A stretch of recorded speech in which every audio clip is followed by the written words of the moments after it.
Chapter 9. A Break in the Chain. It was late afternoon before I woke, strengthened and refreshed. Sherlock Holmes still sat exactly as I had left him, save that he had laid aside his violin and was deep in a book. He looked across at me as I stirred, and I noticed that his face was dark and troubled. "You have slept soundly," he said. "I feared that our talk would wake you." "I heard nothing," I answered. "Have you had fresh news, then?" "Unfortunately, no. I confess that I am surprised and disappointed. I expected something definite by this time.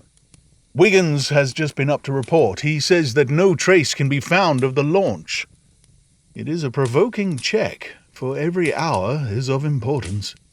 Can I do anything? I'm perfectly fresh now and quite ready for another night's outing." "No, we can do nothing. We can only wait. If we go ourselves, the message might come in our absence and delay be caused. You can do what you will, but I must remain on guard." "Then I shall run over to Camberwell and call upon Mrs. Cecil Forrester. She asked me to yesterday." "On Mrs. Cecil Forrester, asked Holmes, with the twinkle of a smile in his eyes. "Well, of course, Miss Morstan, too. They were anxious to hear what happened." "I would not tell them too much," said Holmes. "Women are never to be entirely trusted, not the best of them." I did not pause to argue over this atrocious sentiment. "I shall be back in an hour or two," I remarked. "All right, good luck. But I say, if you are crossing the river, you may as well return Toby, for I don't think it is at all likely that we shall have any use for him now." I took our mongrel accordingly, and left him, together with half a sovereign, at the old naturalist's in Pinchin Lane. At Camberwell I found Miss Morstan a little weary after her night's adventures, but very eager to hear the news. Mrs. Forrester, too, was full of curiosity. I told them all that we had done, suppressing, however, the more dreadful parts of the tragedy. Thus, although I spoke of Mr. Sholto's death, I said nothing of the exact manner and method of it. With all my omissions, however, there was enough to startle and amaze them. "It is a romance!" cried Mrs. Forrester. "An injured lady, $500,000 in treasure, a black cannibal, and a wooden-legged ruffian. They take the place of the conventional dragon or wicked earl." "And 2 knight-errants to the rescue," added Miss Morstan, with a bright glance at me. "Why, Mary, your fortune depends upon the issue of this search. I don't think that you are nearly excited enough. Just imagine what it must be like to be so rich and to have the world at your feet." It sent a little thrill of joy to my heart to notice that she showed no sign of elation at the prospect. On the contrary, she gave a toss of her proud head as though the matter were one in which she took small interest. "It is for Mr. Thaddeus Sholto that I am anxious," she said. "Nothing else is of any consequence, but I think that he has behaved most kindly and honourably throughout. It is our duty to clear him of this dreadful and unfounded charge." It was evening before I left Camberwell, and quite dark by the time I reached home. My companion's book and pipe lay by his chair, but he had disappeared. I looked about in the hope of seeing a note, but there was none. "I suppose that Mr. Sherlock Holmes has gone out," I said to Mrs. Hudson as she came up to lower the blinds. "No, sir, he has gone to his room, sir." "Do you know, sir," sinking her voice into an impressive whisper, "I am afraid for his health." "Why so, Mrs. Hudson?" "Well, he's that strange, sir. After you was gone, he walked and walked up and down until I was weary of the sound of his footstep. Then I heard him talking to himself and muttering, and every time the bell rang he came out to the stairhead with, 'What is that, Mrs. Hudson?' And now he has slammed off to his room, but I can hear him walking away the same as ever. I hope he's not going to be ill, sir. I ventured to say something to him about cooling medicine, but he turned on me, sir, with such a look as I don't know how ever I got out of the room." "I don't think that you have any cause to be uneasy, Mrs. Hudson," I answered. "I've seen him like this before. He has some small matter upon his mind which makes him restless." I tried to speak lightly to our worthy landlady, but I was myself somewhat uneasy when, through the long night, I still, from time to time, heard the dull sound of his tread, and knew how his keen spirit was chafing against this involuntary inaction. At breakfast time he looked worn and haggard, with a little fleck of feverish colour upon either cheek. "You are knocking yourself up, old man," I remarked. "I heard you marching about in the night." No, I could not sleep, he answered. This infernal problem is consuming me. It is too much to be balked by so petty an obstacle when all else has been overcome. I know the men, the launch, everything, and yet I can get no news. I've set other agencies at work and used every means at my disposal. The whole river has been searched on either side, but there is no news, nor has Mrs. Smith heard of her husband. I shall come to the conclusion soon that they have scuttled the craft, but there are objections to that. Or that Mrs. Smith has put us on the wrong scent. No, I think that may be dismissed. I had inquiries made, and there is a launch of that description. Could it have gone up the river? I have considered that possibility too, and there is a search party who will work up as far as Richmond. If no news comes today, I shall start off myself tomorrow and go for the men rather than the boat. But surely we shall hear something. We did not, however. Not a word came to us either from Wiggins or from the other agencies. There were articles in most of the papers upon the Norwood tragedy. They all appeared to be rather hostile to the unfortunate Thaddeus Sholto. No fresh details were to be found, however, in any of them, save that an inquest was to be held upon the following day. I walked over to Camberwell in the evening to report our ill success to the ladies, and on my return I found Holmes dejected and somewhat morose. He would hardly reply to my questions, and busied himself all evening in an abstruse chemical analysis, which involved much heating of retorts and distilling of vapours, ending at last in a smell which fairly drove me out of the apartment. Up to the small hours of the morning I could hear the clinking of his test tubes, which told me that he was still engaged in his malodorous experiment. In the early dawn I woke with a start, and was surprised to find him standing by my bedside, clad in a rude sailor dress with a pea jacket and a coarse red scarf round his neck. "I am off down the river, Watson," said he. "I've been turning it over in my mind, and I can see only one way out of it. It is worth trying, at all events." "Surely I can come with you, then?" said I. "No, you can be much more useful if you remain here as my representative. I am loath to go, for it is quite on the cards that some message may come during the day, though Wiggins was despondent about it last night. I want you to open all notes and telegrams, and to act on your own judgment if any news should come. Can I rely upon you?" "Most certainly." "I'm afraid that you will not be able to wire for me, for I can hardly tell you where I may find myself. If I'm in luck, however, I may not be gone very long. I shall have news of some sort or other before I get back." I had heard nothing of him by breakfast time. On opening the Standard, however, I found that there was a fresh allusion to the business. "With reference to the Upper Norwood tragedy," it remarked, "we have reason to believe that the matter promises to be even more complex and mysterious than was originally supposed. Fresh evidence has shown that it was quite impossible that Mr. Thaddeus Sholto could have been in any way concerned in the matter.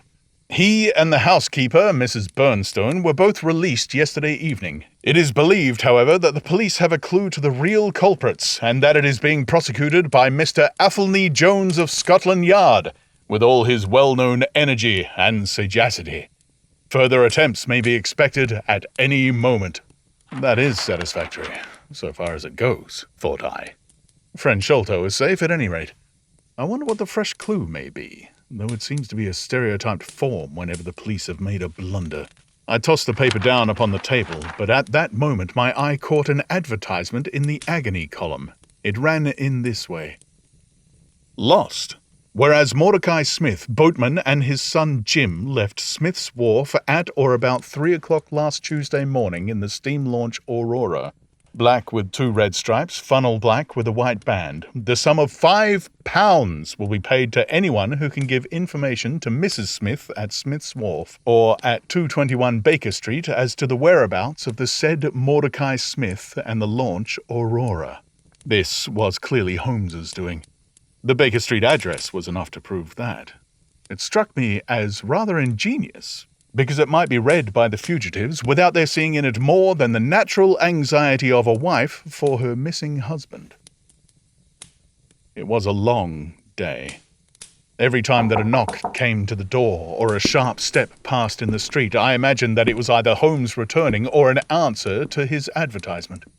I tried to read, but my thoughts would wander off to our strange quest and to the ill-assorted and villainous pair whom we were pursuing. Could there be, I wondered, some radical flaw in my companion's reasoning? Might he not be suffering from some huge self-deception? Was it not possible that his nimble and speculative mind had built up this wild theory upon faulty premises? I had never known him to be wrong, and yet the keenest reasoner may occasionally be deceived. He was likely, I thought, to fall into error through the over-refinement of his logic, his preference for a subtle and bizarre explanation when a plainer and more commonplace one lay ready to his hand. Yet, on the other hand, I had myself seen the evidence, and I had heard the reasons for his deductions. When explanations were incorrect, the true theory must be equally outre and startling. At 3 o'clock in the afternoon, there was a loud peal at the bell, an authoritative voice in the hall, and, to my surprise, no less a person than Mr. Athelney Jones was shown up to me. Very different was he, however, from the brusque and masterful professor of common sense who had taken over the case so confidently at Upper Norwood. His expression was downcast, and his bearing meek and even apologetic. "Good day, sir, good day," said he. "Mr. Sherlock Holmes is out, I understand."